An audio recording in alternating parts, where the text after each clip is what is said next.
gun in his hand didn't waver, and his pale blue eyes stared at me, unblinking, cold and deadly. Then I saw his fingers start to tighten on the trigger, and I knew that in one more second my last case was due to be closed.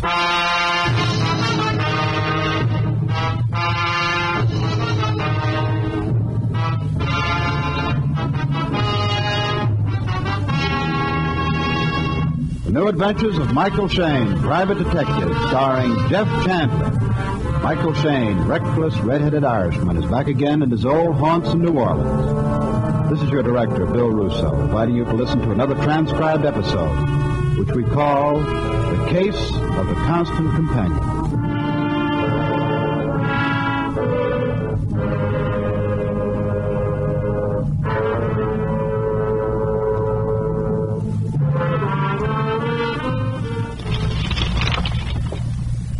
George, come back, all is forgiven. Molly. These personals. Don't keep her waiting, George. Right below it. Molly have left town, George. That settles that. And let's see. Weatherman says rain. Rain. I should live so long. Hello. Huh? You Mike Shayne? Yeah, I didn't hear you come in. The sign in your office door says enter, I did.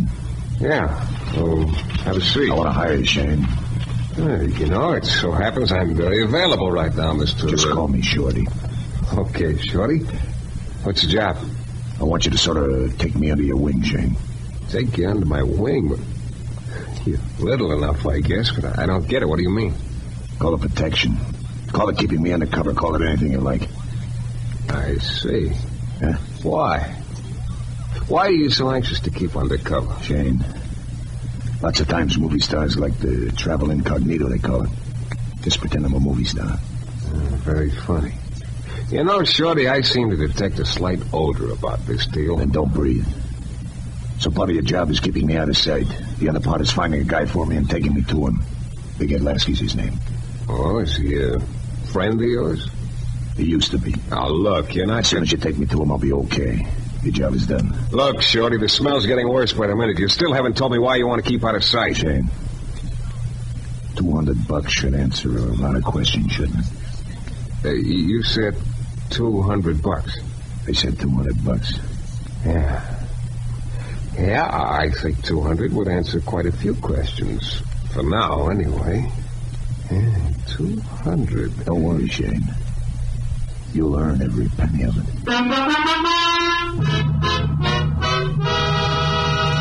In a moment, we'll be back to the New Adventures of Michael Shayne and the Case of the Constant Companion.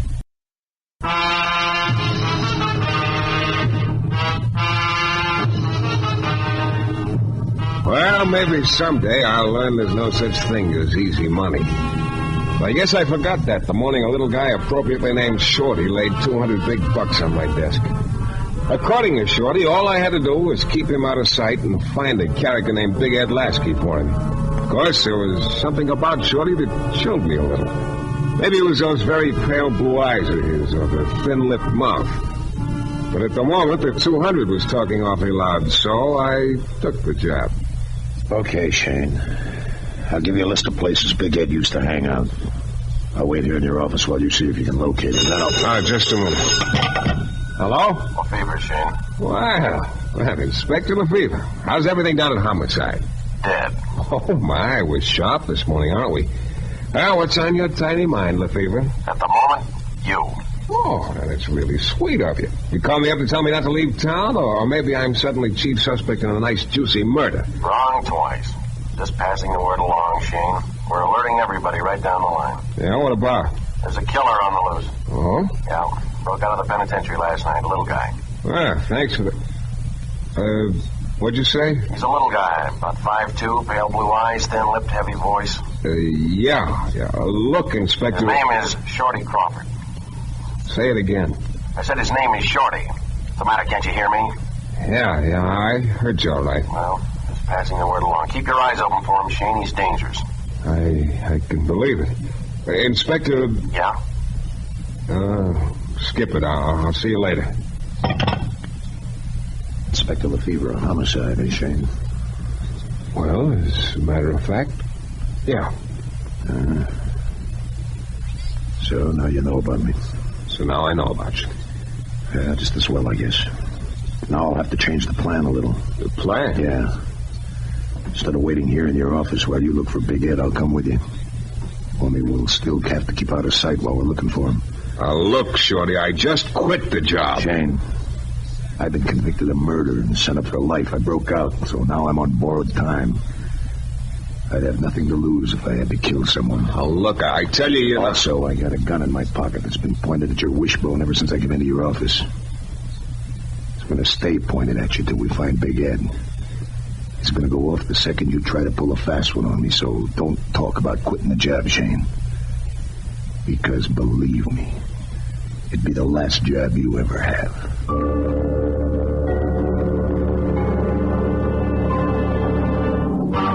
Well, that left me nothing to say. After dark, we headed for a bar Shorty told me used to be a hangout of Big Ed's. Shorty had his hat pulled low over his eyes and left it that way as we went inside. The two of us walked up to the bar, and Shorty stood with his face turned away. What'll it be, Mac? Little information. Information? You want information? I got a desk down at the depot. We sell drinks here. What'll it be? You seen Big Ed lately? Who? Big Ed Lasky. You been around here lately? Like I said, what'll it be, bud? Now, about Big Ed... Look, you've been out of circulation a while, Mac. He ain't been around for more than a year. Now, you want a drink or don't you? Never mind. Thanks. That's all right. Well, what next, Shorty? He's lying, Shayne. Huh? The bartender was lying. How do you know? Look over there. The booth near the wall. You see that doll sitting alone? Yeah, I see her. Not bad. It's Big Ed's girl. Ooh. Look, she don't see us. We'll walk over the other side of the bar. Come on. What are you going to do? I'm going to slide into the booth next to hers. You sit down with her and see what you can find out about Big Ed. Yeah, but I remember, Shayne. I'll be right in the next booth, so don't try anything. Okay. We'll split up here. Okay, go on over. Hello, you mind if I join? Yeah, matter of fact, I do mind. Yeah, I'll join you anyway. Who are you, smart boy? Name is Shayne. Mike Shayne. So what do you want? And the answer's no. Oh, don't get me wrong. Doris, and I'm spoken for, Rover boy, so move on, huh? Oh, now look, sweetheart, I'm not trying to muscle in on Big Ed. What about Big Ed? It rings a bell, huh? Is he around anywhere? No. I see. You know, this booth was nice and comfortable before you got here. Let's make it comfortable again. Okay, sugar, okay. I'll see you around. I doubt it. I got up and started for the front door, but then Shorty caught my eye and motioned me to the side door. I guess he didn't want to walk in front of Doris's booth. Once we were outside, I turned to Shorty, but he just motioned me to start walking. We were near Jackson Square, so we walked over. The park was deserted. I sat down on one of the benches, and Shorty sat on another that backed up to mine. There we were, head to head. It was very cozy. Nice girl, Doris. Yeah. She's anything like Big Ed. She is. Big Ed's around somewhere, that's a cinch. It's also a cinch. New Orleans is a big city. Where do we go next? I'm thinking. You say Big Ed used to be a friend of yours? I worked for him once. Long time ago, huh? Before I went to the pen. Why are you so hot to me? What happens when we find him? Your job's over then. No, I mean, what... Your job's over then. Yeah. Well, it's a cinch we're not going to find him tonight. How about escorting me back to my room so I can get a little shut-eye, huh? Maybe in the morning we can... Huh? There's not going to be any shut-eye. Are you kidding? No. And sleep after you find Big Ed for me, not before. You know, you can't get away with this for very long, Shorty. What do you mean? Look, you're an escaped killer. There's a dragnet out for you. So? So they'll get you sooner or later. After I found Big Ed, Shayne, I won't care so much. Oh? Well, then think this one over. You're watching me like a hawk, aren't you, Shorty? Like a hawk? Yeah, well, I'm going to be watching you like a hawk, too. And I'm going to be waiting. Just waiting. Waiting for what? Sooner or later, you're going to get sleepy. You can't stay awake forever. One of these times you're going to realize you're real tired. Your head's going to start nodding. Hey, drop your guard for a second. Just a second. Just long enough for me to jump you. I'll be waiting for that second, Shorty. Waiting. You through, Shayne? Yeah. Just remember it. Yeah. Well, do we sit on these benches all night? No. I'll go back to your office. Okay. Coin the phrase, you're the boss. It's a long walk, you know. There's a taxi cruising down the next block. Call it. Well, man's getting a little more sensible. Taxi! Hey, taxi! Taxi! He heard you. Now, look. When he pulls up, you get in first. I follow you. Okay. Tell the driver to keep moving. You'll give him the address later. You got it? Yeah, I got it. Shayne. I know, no tricks. Yeah. Yep. Okay, driver, get moving. Where to? Just get moving. I'll give you the address later. Okay. So long, Shorty! Shayne, stop! Shayne!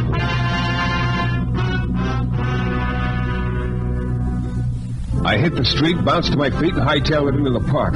I figured Shorty wouldn't risk a shot from the cab, and I was banking on getting to the bushes before he could get the driver to stop. But just as I reached the bushes, a rugged-looking hand shot out and around my neck. Just a minute. Hey, let go of me, will you? I got a message for you from Big Ed. Look, I'm in a hurry.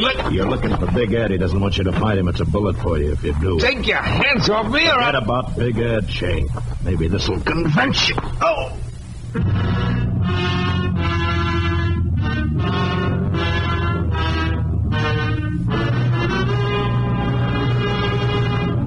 In a moment, we'll be back to the new adventures of Michael Shayne and the case of the constant companion.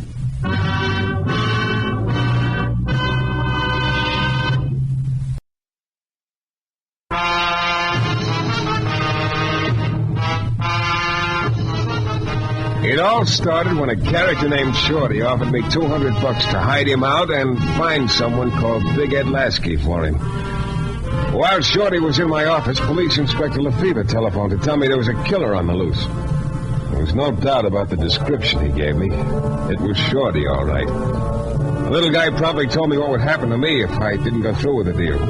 So we started out. And Shorty had that gun in his pocket trained on me full time. We didn't have any luck at the first bar we tried, but we did talk to Doris, Big Ed's girlfriend. And then later in the taxi, I figured I saw my chance. So just as the taxi pulled away, I opened the other door, dove out, and headed for the park. Only I didn't get far before a big baboon grabbed me, told me to forget about finding Big Ed. To emphasize his point, he hit me over the head. When I came to, I could see someone bending over me. It was Shorty. Can you hear me, Shayne? Yeah. Get this. There's only one thing that's keeping you alive, and that's the fact I want to get to Big Ed bad. Otherwise, I'd plug you right now. It couldn't make me feel much worse than I do. What happened? Guy grabbed me, told me to forget Big Ed, and he slugged me. Probably one of Big Ed's boys. Okay, Shayne, this time nothing happens to you. But if you ever try to pull anything again, you're dead, but quick. I'll go back to your office, and this time we'll walk.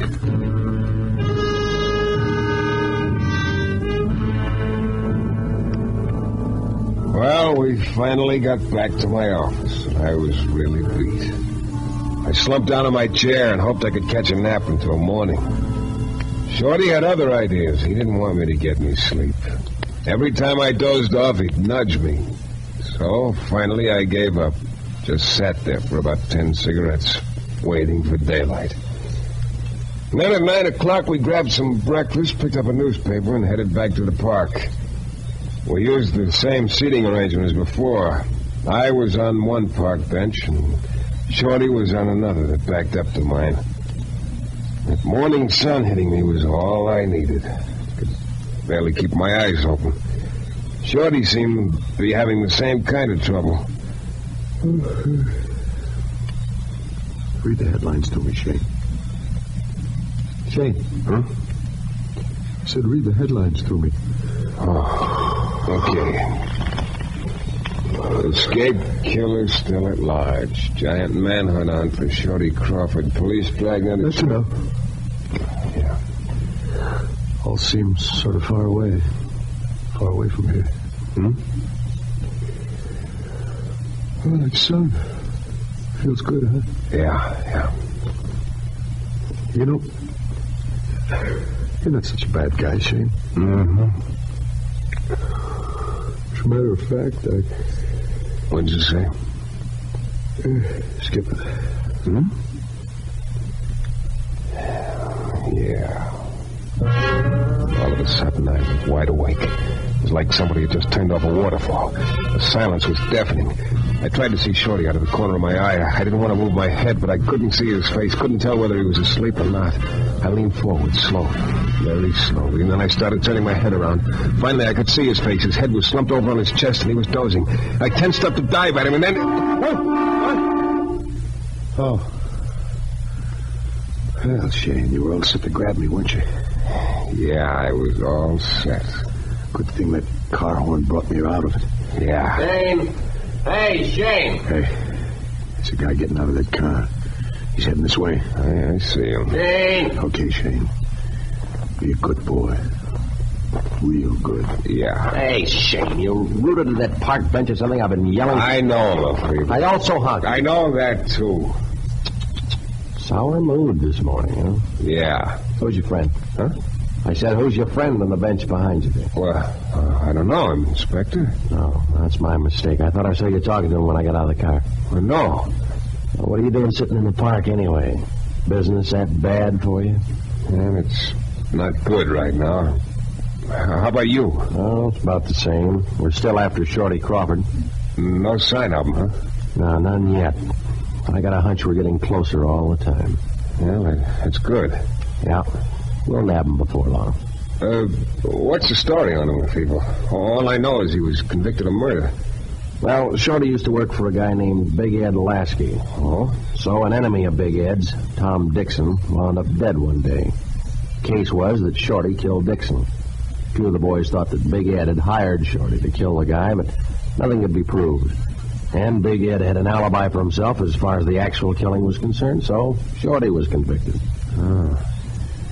Well, like I told you before, Shayne, keep your eyes open. Yeah. You do likewise, huh, Lefebvre? I always try to, Shayne. See you later. You were getting on the thin ice there for a minute, Shayne. Don't get conversational like that again. So that's your story, huh, Shorty? Big Ed hired you to kill a guy he didn't like, Tom Dixon. But maybe Big Ed didn't pay you for the job. Is that why you're trying to find him now? To collect? You can add it up that way if you want it, Shayne. You might as well. I doubt if I could sell you my side of the story. You couldn't sell me anything, Shorty. That's what I thought. So I'm not wasting my time. Come on. Back to your office.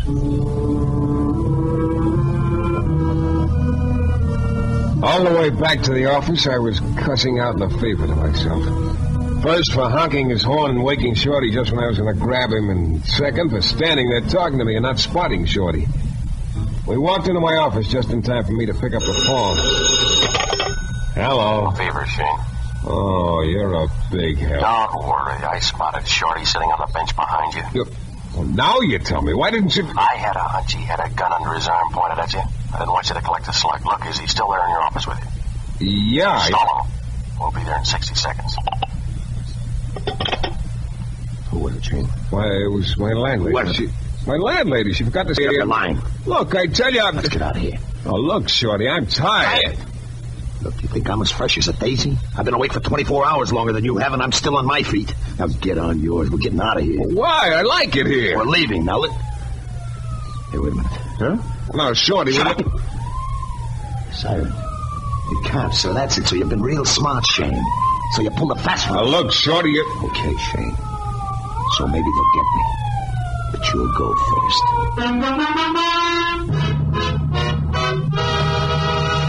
In a moment, we'll be back to the new adventures of Michael Shayne and the case of the constant companion.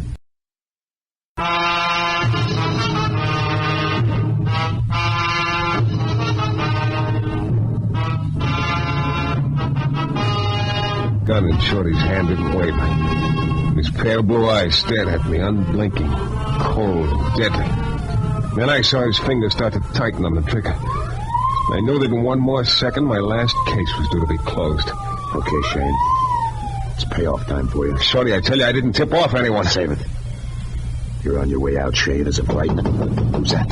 How would I know? Okay. I'm going over against the wall. Tell her whatever it is to come in. If it's the cops, I'll start shooting. Go ahead.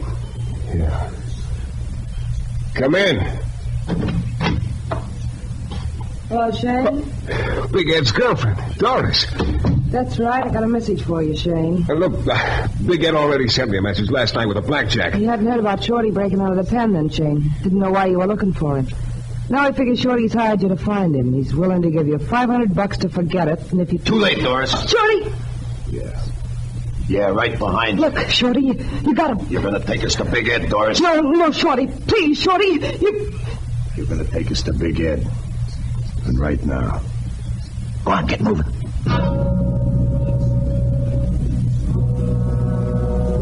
The three of us went down the back stairs and out the side door. Doris's face was the color of paste. I kept wondering what had happened to that siren we'd heard up in my office. But then, just as we were getting into Doris's car, I spotted a cop across the street giving a guy a ticket. So that was what the siren was about. Doris slid in behind the wheel. I got in front with her, and Shorty was in the back seat. I could hardly keep my eyes open. One look at Shorty told me he was almost ready to fold, too. Nobody said anything as she drove out to the edge of town and pulled up in front of a little house that was off by itself. We went up the path. Doris hesitated a minute, but Shorty prodded her with the gun, so she opened the door and went in. I was next in line, and Shorty was bringing up the rear. Ed, Doris, what's the matter with you? Why don't you bring Shayne out here? Ed, I didn't want... Hey, you're the baboon who slugged me in the park last Doris, night. you stupid. Hello, Ed. Shorty. Yeah. Don't move, Ed. Look, Shorty, Shut up. Well, Ed, I finally got to you, didn't I? Look, Shorty, let's make a deal, huh? Too late for deals, Ed. Too late for anything. Shorty... I'll get to you in a minute, Doris. Okay, Ed. I'm going to kill you, you know that. No, Shorty, no. But first... Say it, Ed. Go ahead. Say it. Say what? What I broke out of the pen to hear you say. What I've been dragging this private eye all over to find you for, so you could say it. Say it. About Tom Dixon. The guy that convicted me of killing. Spell it. You didn't kill him, Shorty. I did. What? Shorty, Yeah, you... go ahead, Ed. Spill some more. Talk. I killed Dixon. Doris faked an alibi for me. We framed you. Shorty, I didn't want to have nothing... Shorty, you're innocent. Yeah. Nobody believes that, Shayne. I tried to tell them before, but they had too good a case against me. Yeah, but... You don't understand. You can't understand why I'd bust out of the pen. Risk my neck just to hear Big Ed squeal. Huh? Sure, I understand it, but look, Shorty, if you're innocent, we can... I told you. Nobody believed my story. It's different now. I just heard Ed confess. I tell you, it's too late. Only thing left to do is kill these two rats. One by one. No, Ed. No, Shorty, no.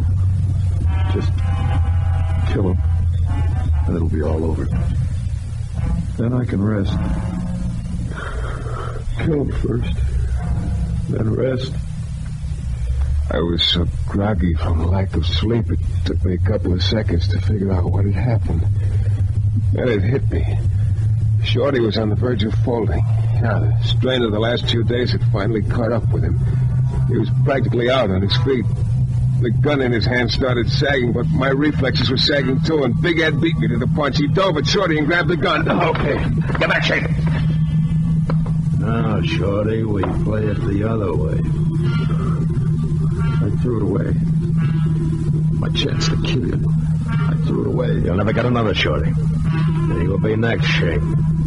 You know too much about me now. Oh, look, shut up. Okay, Shorty, here it is. The slug caught Shorty in the shoulder and spun him around. I dove at Ed, and before he could bring the gun around to me, my fist connected. Ed crumpled over. I looked around for Doris. She was nowhere in sight. Went to the door and pulled it open. Hello, Shayne. Oh, Inspector Lefevre. You're a little late, aren't you? Maybe? Hey, a girl just ran out of here. Yeah, she's in the squad car. Oh. Messy in here, isn't it? Yeah. And Shorty will be okay, though. It's just a shoulder wound.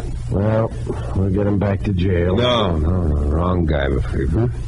There's your boy, Big Ed Lasky. Come again? It's all frame. Shorty's innocent.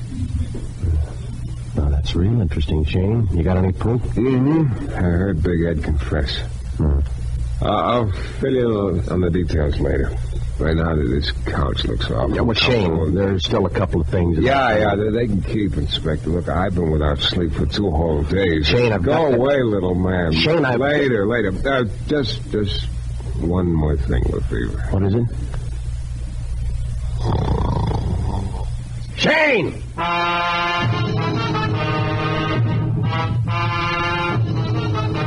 This is your director, Bill Russo, again. Our story is based on characters created by Brett Halliday and is written by Bob Wright. The music is composed and conducted by John Duffy, and Michael Shayne is portrayed by Jeff Chandler. The New Adventures of Michael Shayne is a Don W. Sharp production. Transcribed in Hollywood